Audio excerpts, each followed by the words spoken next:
A few weeks ago, I moved to a sleepy little town called Meadow Lakes in Alaska, about an hour north of Anchorage. I'll admit, as a software developer, I never thought I'd be living in a remote town in Alaska, seemingly 1,000 miles from nowhere, but I just couldn't refuse the offer. This hot new AI startup based in none other than San Francisco was looking to break new ground by gathering real-world data from remote regions of the world that have been mostly untouched by technology. The project pitch certainly sounded interesting to me, but I'd be lying if I didn't admit the main driver was a free house and a $250,000 salary. The move couldn't have been easier too.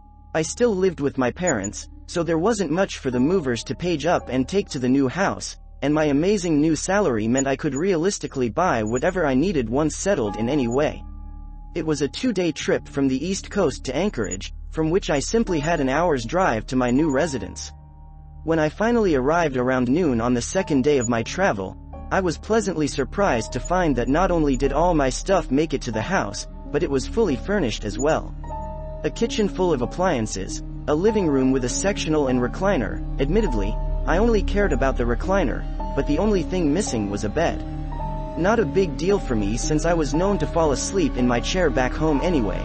No sense changing habits now. Just as I had come back downstairs from touring the rest of my new house, which was entirely too big for a bachelor such as myself, I heard a knock at the door. Upon answering the knock, I was greeted by a rather skinny, middle-aged man with dark gray hair and one of the goofiest smiles I had ever seen. "Good morning, mister," the man said cheerfully. "You must be the newcomer everyone's been talking about. Anyway, my name's Lenny Stringer, and I'm your neighbor just next door. Feel free to stop by and ask for anything at all," Lenny said in the sweetest demeanor, with almost childlike innocence about him. Then, Lenny's face immediately switched to a more serious look, and most importantly, do not under any circumstances answer the door at 12:04. After exchanging pleasantries with Lenny, I mentioned that I was tired from all the traveling, but I'd connect with him later in the week. Not answering the door at 12:04 seemed oddly specific, though Lenny did seem rather in some ways, so perhaps he was just warning me about people causing trouble late at night. This was a rather remote region of the country after all. I had spent the remainder of the day unpacking the few boxes of things I had moved from my parents' house just to get it all out of the way. If I hadn't done so immediately, then anything left in a box would probably stay that way. The sun had set at this point in the day, and I was settled into my new recliner dozing off. It felt as if my eyes had only been closed for 5 minutes when I jumped awake, nearly falling out of my chair, at the sound of a loud banging on the front door. Without thinking, I quickly walked over and opened the door. "You didn't even look at the time, did you? Do you want to ruin your life?" Lenny said in an oddly terrified voice. Whatever nonsense he was spewing at this point, he certainly seemed to believe it. "All right, Lenny, I'll pay close attention to the time next time," I said in a rather condescending and annoyed tone. Lenny walked away with a nod as I closed the front door and made for my chair in the living room. Although Lenny's interruption was rather irritating, I've always had a knack for quickly falling back to sleep more often than not. This time must not have been much different from the usual, because I barely remember reclining my chair before passing back out. Knock, knock, knock. I was once again yanked out of a deep slumber by the sound of someone fist knocking at my front door. This time, I looked at my watch, and sure enough, it said 12:04 a.m. Clearly, Lenny was committed to whatever fantasy was going on in his mind, but my patience was wearing thin, and I fully planned on letting him know exactly how I felt about getting woken up by nonsense twice in the same night. A few minutes later, I decided to walk up to the door and say, "Lenny, I know it's you. I remembered your silly warning about 12:04, so there, I waited to answer. Now can you stop knocking on my door so I can get some damn peace and quiet?"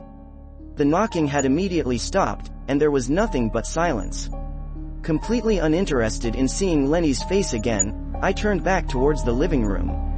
Upon taking the first step away from the front door, I heard a chilling voice that seemed like it was, "Lenny, please. Please, I'm not playing this time. Something is wrong. I don't feel right." Annoyed at how much I cared about a man I had only just met less than a day ago, I opened the front door. Except, there was no one around. I flicked on the floodlight, and there were no signs of movement in any direction. "This needs to stop, Lenny," I yelled in both anger and frustration. Upon receiving no response, I backed up into the kitchen and slammed the door shut. I told myself if Lenny knocks again, I'm immediately going to call the police and let them sort it out. Upon turning around, it felt like my heart stopped as my eyes caught sight of a dark figure rushing towards me. Before I could react, something hit me in the head, and everything cut to black. I awoke the next morning on the kitchen floor with a hell of a headache, but my primary focus was immediately dialing 911 and connecting with the local sheriff. I told the sheriff about my neighbor attacking me in my own home last night, and to my surprise, he was there with a few other squad cars in about 15 minutes. As I frantically started explaining to the sheriff about Lenny, his stupid greeting, warning, and the fact that he attacked me in my own home, the sheriff cut me. "There's a lot to unpack here," said the sheriff in an authoritative but understanding voice. "You'll want to come to the station to clarify a few things, submit an official statement, and sign some paperwork. I can drive you." This seemed a little odd to me, but who was I to question a small-town sheriff? After all, he and his team were quite responsive to my call. When we arrived at the station, the sheriff said, "First things first. We need to make sure we're looking for the right guy. Look at this screen over here and point to the man who attacked you if you will." The computer screen he pointed to seemed relatively modern, but the photos currently being displayed on it looked as if they were taken by a retro camera. Regardless, it was clear as day which one was Lenny, so without much thought, I pointed straight at his picture. "I see," said the sheriff in a concerned voice. "I'll be right back." I immediately began to wonder if Lenny wasn't who he said he was, or perhaps he was someone who had been wanted for quite some time. None of the scenarios running through my mind had prepared me for the old newspaper the sheriff handed me.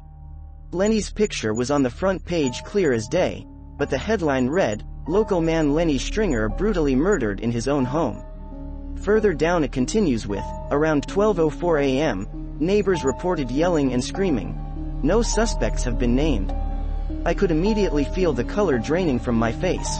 Was this some sort of sick joke the town liked to play on newcomers to scare them off? This couldn't possibly be real.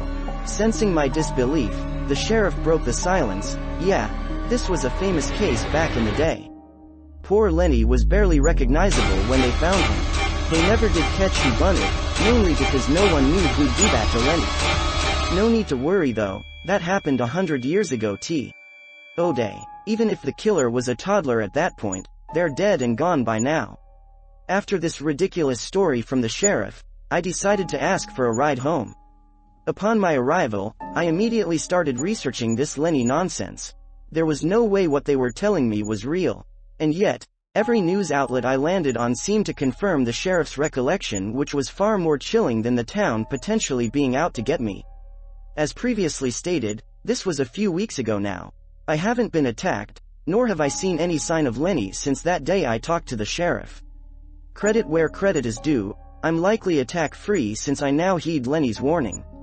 Every night when I receive a knock at the door at 12:04 I ignore it. No matter what sounds are on the other side, I refuse to answer no matter who is asking. And before you recommend simply abandoning the job and moving, this happens to me everywhere now. I dread the day when I accidentally answer the door at this godforsaken time and find out what happens when I slip up a second time.